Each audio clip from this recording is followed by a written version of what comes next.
Authority problem is the idea that we author ourselves, that we can create ourselves, that we create our own reality.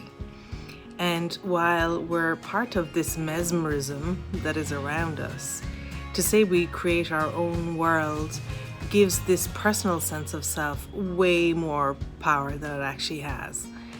This is a reflection that you're looking upon, just like the leaves falling or the birds flying around me. It's a reflection. It's, some would say, an out-picturing of an inward condition, but really the dreamer and the perceived dream are one. The thinker and the thought are one. So it isn't separate from you. Now you, who I'm speaking to, is not a person. You, who I'm speaking to, is the dreamer of the dream, the one watching. And so it's the entire projection that we must look at to see where the no is coming from. Because you need to embrace the no first and foremost and see what the desires underlying are and see what the underlying beliefs are before you can authentically offer those to the spirit.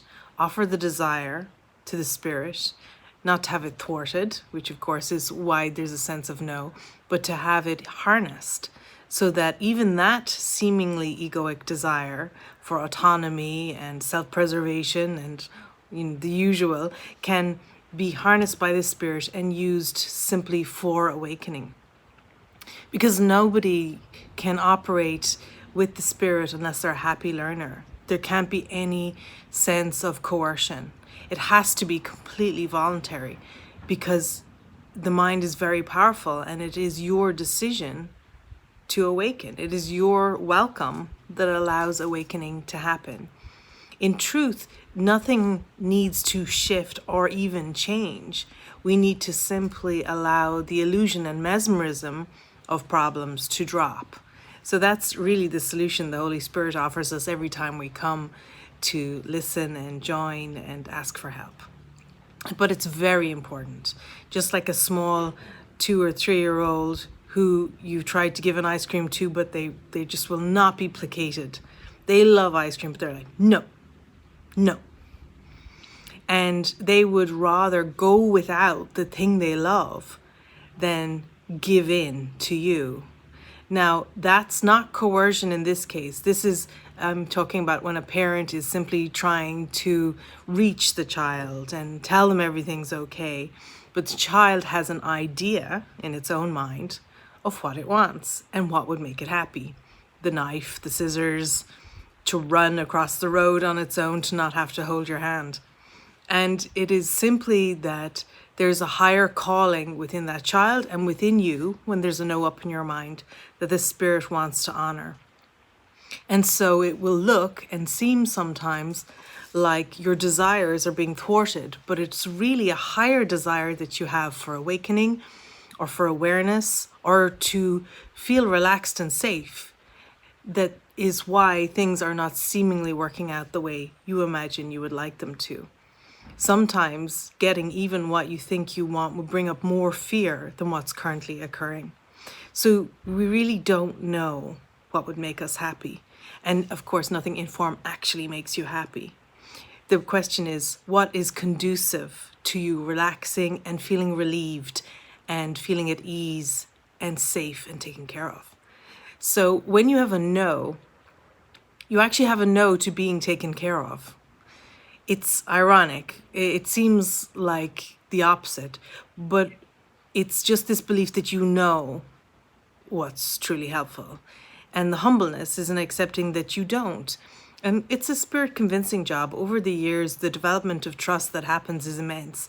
And eventually, everyone comes to recognize that they don't know their own best interests or what would truly make them happy. And, they simply default to ask for help of one who knows what's best for all in every circumstance. So again, the no is not personal, but it's very important to see that there's deep desires in your heart and mind that perhaps you are judging. Got a chorus. That you are judging. That someone else in your perception doesn't want you to have or do something. And that really needs to be checked the minute it enters your mind. Whether it's removed from you, it's like the political system, or global world affairs, or if it's nearer to you and more intimate in your interpersonal relationships and those you spend your time with. Whether it's your boss or your baby, it doesn't matter. There is nothing outside you trying to control you. It's always just an invitation to take total responsibility for sight, for the entire projection, not of a person, but of this entire world. And when you find yourself in us and them, me and other, you're in the know. It's simply the idea and the desire to self-decept because you don't want to realize just how powerful you are. Again, that you is not a person.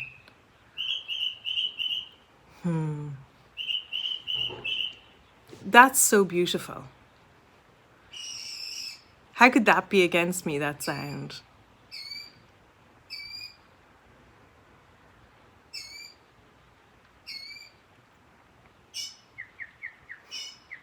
And that's it. It's the allowance for everything is you, and everything that's happening is for you, not against you.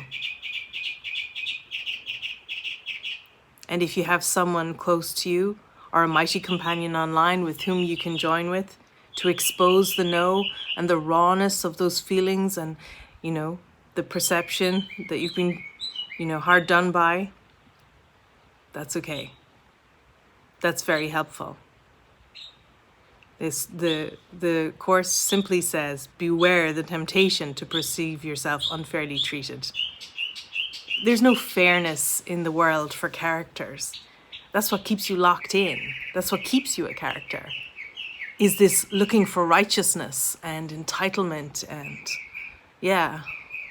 self-aggrandizement, or even just personal safety. It's just a reflection. It's a mirror.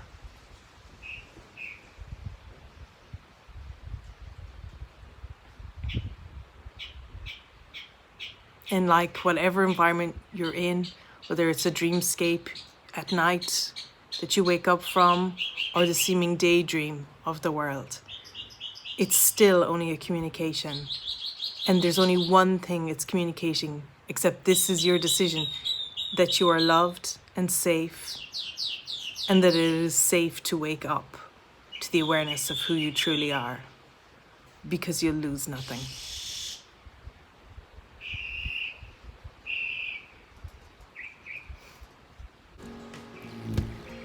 I think the most important thing about the know is that it means you think you know something, K-N-O-W.